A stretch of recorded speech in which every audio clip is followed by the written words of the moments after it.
चंद्राची सावली. हा सगळा पसारा नाहीसा करण्याचं काम त्यांना बरेच दिवस पुरणार होतं, पण कशाचाही मागमूस राहायला नको होता. रात्रीचे जेमतेम 2-2.5 तास उरले होते. थकून गोसावीनं कॉटवर अंग टाकलं.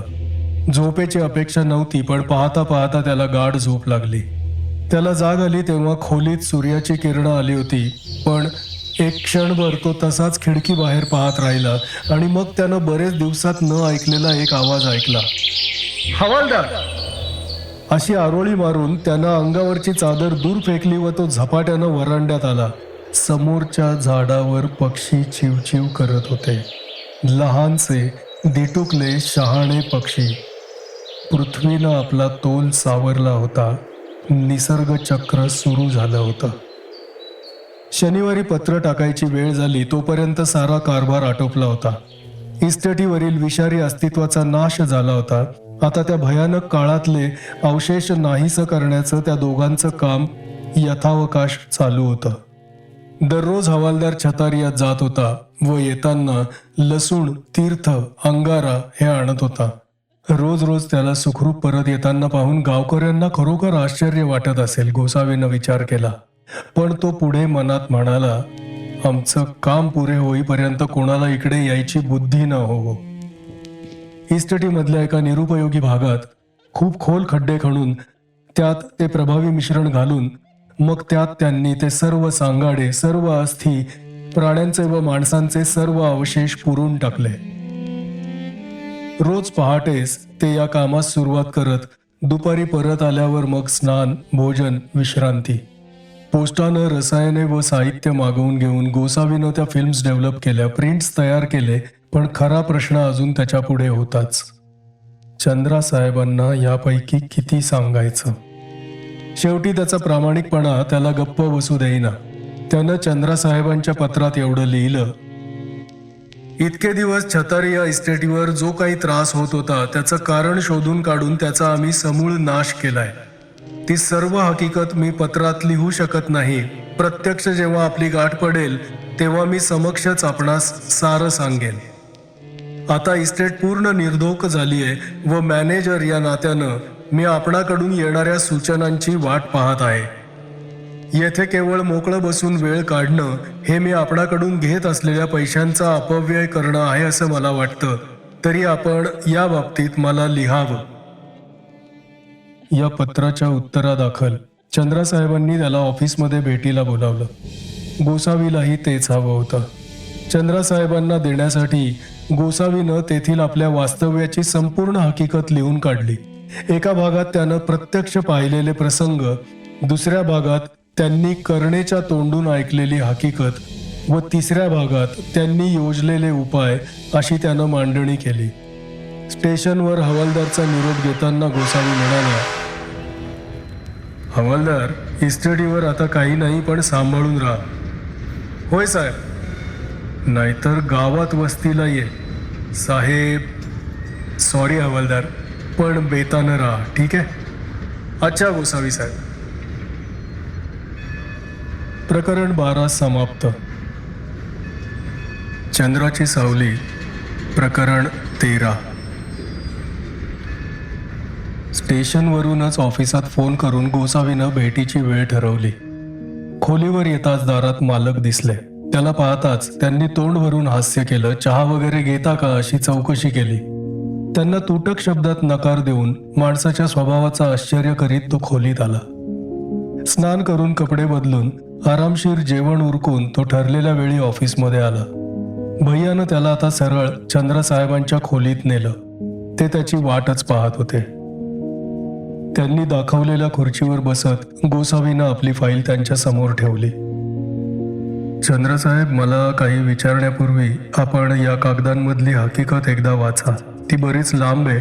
इथे सांगत बसण्यापेक्षा हे सोयीचं होईल असं वाटलं होतं मला. मागाहून मला परत बोलवा. फाईलचा आकार पाहून चंद्रसाहेबांना आश्चर्य वाटल्यासारखं दिसलं. फाईलवर बोट ठेवत ते म्हणाले, गोसावी, हे तर मी वाचेनच, पण तोंडी तुम्ही मला थोडी सुद्धा कल्पना देऊ शकणार नाही? चंद्रसाहेब, मी तुम्हाला एवढं सांगतो की इस्टेटीवर आज बरीच वर्ष एक विलक्षण प्रकार चालू होता व तो आता पूर्णपणे थांबलाय. बाकी हे तुम्ही सारं एकदा वाचा व मला परत भेटीला बोलवा. ठीक आहे, तुम्ही म्हणत असाल तर तसं करू. 7 दिवस होऊन गेले तरी बोलावणं आलं नाही याचं गोसावी जरा आश्चर्य करीत होता. तोच त्याच्या हाती ऑफिसचं पत्र पडलं. यावेळी त्यानं स्वतः काढलेले फोटो बरोबर घेतले आणि ठरलेल्या वेळी ऑफिसमध्ये पाय टाकला. चंद्रसाहेब खोलीत एकटे नव्हते. त्यांच्याबरोबर 2 गृहस्थ होते. चंद्रसाहेबांच्या टेबलवर त्याची फाईल होती. या गोसावी, या बसा. मी तुमची ओळख करून देतो. हे प्रोफेसर गुरुनाथ आणि हे डॉक्टर सदाशिवन. हे श्री गोसावी, आमच्या छतारिया इस्टेटचे मॅनेजर. ते दोघे जण गोसावीकडे जरा कुतूहलाने पाहत होते. घसा साफ करून चंद्रसाहेब म्हणाले, मिस्टर गोसावी, मी तुमची फाईल वाचली. एकदा नाही, कमीत कमी 5-6 वेळा तरी वाचली. त्यात काही भाग असे आहेत की ते माझ्या एकट्याच्या समजा पलीकडचे आहेत. त्यासाठी मी ती फाईल या माझ्या 2 मित्रांना वाचायला दिली. त्यांनी ती काळजीपूर्वक वाचली. जरा थांबून परत घसा साफ करून चंद्रसाहेब म्हणाले, मिस्टर गोसावी, त्यांना त्यातल्या काही गोष्टी जरा असंभवनीय, जरा अतिरंजित वाटतात. प्रोफेसर गुरुनाथ म्हणाले, माझं असं स्पष्ट मत झालंय की हे सारं थोतांड आहे. सारा बनवाबनवीचा प्रकार आहे. काय डॉक्टर? डॉक्टर सदाशिवन गोसावीकडे पाहत मान हलवीत म्हणाला, यंग मॅन, तुला दिसत नाही का की हे सारं अशक्य आहे? यावर कोणाचाही विश्वास बसणार नाही. स्वतःशीच मान हलवत गोसावी चंद्रसाहेबांकडे वळून म्हणाला, आणि चंद्रसाहेब, आपलं काय मत झालंय? मला काय विचार करावा तेच समजत नाही. प्रोफेसर गुरुनाथ उसळून म्हणाले, बॅश, यावर विचारांची काय जरुरी आहे? या सगळ्या थापा आहेत. आता गोसावीनं एकच शब्द उच्चारला, का? का काय? असं मी का करीन? चंद्रसाहेबांना मी कशासाठी फसवीन? पैशांसाठी? उघड आहे. खिशातला एक कागद गोसावीनं टेबलवर ठेवला. ही माझी आजवरच्या खर्चाची यादी आहे. ती आपण पहा आणि माझं चंद्रसाहेबांना लिहिलेलं पत्र पहा. त्यात मी त्यांच्याकडे कामाची मागणी केली आहे, पैशांची नाही. यू वॉन्ट टू स्केअर हिम? नाही, मी त्यांना काळजी दूर झाली, आता सर्व ठीकठाक झालंय असं लिहिलंय. त्याच्याशी मला कर्तव्य नाही. हे सर्वच्या सर्व थोतांड आहे असं माझं स्पष्ट मत झालंय. डॉक्टर सदाशिवन मध्येच समजावणीच्या आवाजात म्हणाले, पण गोसावी, याला पुरावा काय आहे?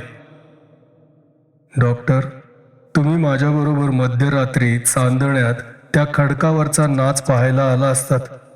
कड्यावरून दोरीनं उतरून गुहेतल्या त्या कपारीवर बसलेली बाई पाहायला आला असतात. पण प्रोफेसर गुरुनाथ मान हलवत होते. मरून पुन्हा हलणारी बाई, नाचणारे सांगाडे, ट्रॅश. प्रोफेसर, ती करणेनं सांगितलेली हकीकत आहे. ती खरी मानली नाही तरी त्यातील वस्तुस्थिती काही बदलत नाही.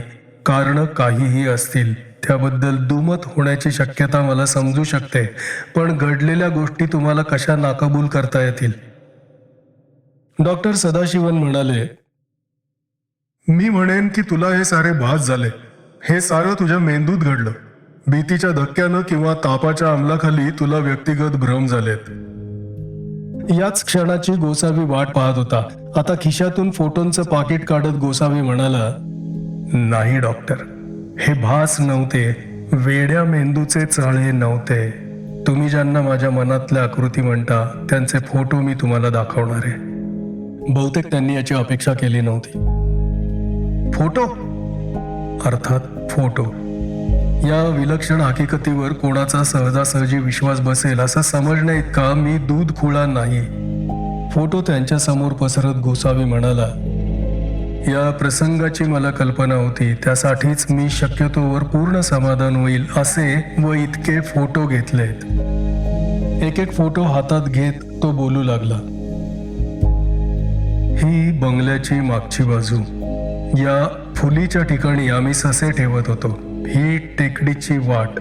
ही टेकडी हा शेवटचा खडक. आता हे ते रिंगणातले प्राणी. एक कड्यावरून घेतलेला व दुसरा त्यांच्यात उभा राहून घेतलेला असे 2 फोटो त्यानं त्यांच्या पुढे टाकले. ही गुहा, आतला भाग, या दोन्हीकडच्या रांगा आणि हीच ती कपार. कपारीवर ते बसलेलं असायचं. तेथे करणे बसलेला त्यानं फोटोत घेतला होता. चंद्रासाहेब, आपल्याजवळ फाईलमध्ये करण्याचा फोटो आहे ना, तो याच्याशी ताडून पहा. अर्थात त्याच्यात बराच बदल झाला होता. त्याच्या शरीरात ओलावा राहिलेला नव्हता आणि धूळ, पण तरीही चेहरा ओळखू येण्यासारखा आहे. शेवटचा फोटो जाळीत गुरफटून पडलेल्या करणेच्या शरीराचा होता. इथे सारं संपलं. मजजवळ एवढंच आहे. चंद्रसाहेबांनी फोटो एकदा पाहून बाजूस ठेवले होते. बाकीच्या दोघांच्या मनात काय विचार चालले होते याची गोसावीला कल्पना नव्हती. आयुष्यभर अमूल्य मानलेले, श्रद्धास्थान मानलेले संकेत असे एका झटक्यासारशी थोडेच नाहीसे होणार आहेत. गोसावी किंचित कडवट आवाजात म्हणाला, अर्थात तुम्ही असंही सुचवू शकाल की हे सारे फोटो बनावट आहेत. हा मी एक मोठा कट रचलेला आहे. पण निदान हे नाकबूल करण्याचा प्रांजळपणा त्या दोघात होता. नाही मिस्टर गोसावी, असा गैरसमज करून घेऊ नका. आम्हाला शंका आली होती की तुम्हाला दृष्टीभ्रम झाला असेल. तुमच्यावर अप्रामाणिकपणाचा आरोप आम्ही केला नव्हता. गुरुनाथ म्हणाले, चंद्रा, मी हे फोटो व फाईल पुन्हा एकदा पाहतो. गोसावी त्या दोघांना उद्देशून म्हणाला, पण प्रोफेसर आणि डॉक्टर, मला एक सांगा, तुमची शास्त्र काय म्हणतात? अशा गोष्टी शक्य आहेत का? मृतदेहावर असा सुडाचा साचा उमटणं शक्य आहे का? अचेतन वस्तूतही चेतना येणं शक्य आहे का? एक उसासा सोडून प्रोफेसर गुरुनाथ म्हणाले, मिस्टर गोसावी, मला एक गोष्ट माहिती आहे. आपण शास्त्रीय ज्ञानाची ही लहानशी शेकोटी पेटवून तिच्या उभेत आणि प्रकाशात आरामात बसलो आहोत. पण जरा दूर गेलं की अज्ञानाचा, अगम्याचा, अतर्क्याचा काळोख पसरलाय. ज्या गोष्टी डोळ्यासमोर आहेत त्याचंही पूर्ण स्पष्टीकरण झालेलं नाही. मग अशक्य असलेल्या गोष्टींची चर्चा कशाला? त्यांचा चेहरा थकल्यासारखा दिसत होता. मिस्टर गोसावी, तिथे काहीतरी होतं व त्यांचा तुम्ही नाश केलात हे मला पटलं. पण जर तुमचं वर्णन खरं असेल तर काय प्रोफेसर? ते एकदम ओरडून म्हणाले, तर शास्त्रांना चालून आलेली एक अमूल्य संधी मातीत गेली. कागद काखोटीला मारून ते खोली बाहेर गेले. त्यांच्या मागोमाग पाहत मान हलवत डॉक्टर सदाशिवन म्हणाले, गुरु फार भावनावश होतो. त्यानं तर थंड राहायला हवं. किंचित हसून गोसावी म्हणाला, डॉक्टर, मी पुढचं सुचवायच्या आतच ते गेले. तुम्हाला तिथं पाहण्यासारखा एक पुरावा आहे. काय? करणेचं शरीर. काय म्हणालात? करणेचं शरीर. ते आम्ही पेटीत घालून जमिनीत पुरलंय. त्याचा नाश केलेला नाही. माझ्या मनातली कारणं वेगळी होती, पण ते तसंच आहे. तुम्ही जर माझ्याबरोबर तिकडे आलात. डॉक्टर गडबडून म्हणाले, कोण? मी? इस्टेटीवर? हो, तर तुम्हाला ते नीट तपासता येईल. आणि मी एक खात्री देऊ शकतो, दिवसा उजेडी हे काहीही प्रकार होत नाहीत. ओ शट अप. तुम्ही माझी खात्री पटवलीये. तिथे काहीतरी विलक्षण प्रकार घडला यात शंकाच नाही. पण मला तेवढं बास आहे. डॉक्टर सदाशिवन त्यांचा निरोप घेऊन निघून गेले. चंद्रसाहेबांच्या चेहऱ्यावर एक बारीक हास्य उमटलं होतं. वेल मिस्टर गोसावी, त्यांच्या शंका फिटल्या आहेत. चंद्रसाहेब, मला त्यांच्या संशयाची फिकीर नव्हती. पण तुमचा जर मात्र असा ग्रह झाला असेल की मी काही खास हेतून. नो, ते विसरून जा. चंद्रसाहेब, मी हवं तर अजून 3-4 दिवस इथे राहतो. नो, तुम्ही चतारियाला जा. मला डायरेक्टरच्या पत्नींना कॉन्टॅक्ट करायला हवं. त्यांना तिकडे जाणं शक्य नाही. पण मला वाटतं आता त्या इस्टेटला बरीच किंमत येईल. मी आता त्यांना ती काढून टाकायचा सल्ला देणार आहे. गोसावी उभा राहिला. चंद्रसाहेबांनी उभं राहून हात पुढे केला. मिस्टर गोसावी, तुमच्यावर सोपवलेलं काम तुम्ही उत्तम रीतीनं पार पाडलंय. मी तुम्हाला कॉंग्रॅच्युलेशन्स देतो. मी इकडून काहीतरी नक्की कळवेपर्यंत तुम्ही इस्टेटीवरच राहा. मग मी तुम्हाला इकडेच बोलावून घेणार आहे. मला वाटतं कंपनीला तुमचा चांगला उपयोग होणार आहे. आणि हवालदार चंद्रासाहेब, हवालदार, हो हो, मोरे, येस येस, हवालदार सुद्धा. थँक्यू चंद्रासाहेब. समाप्त.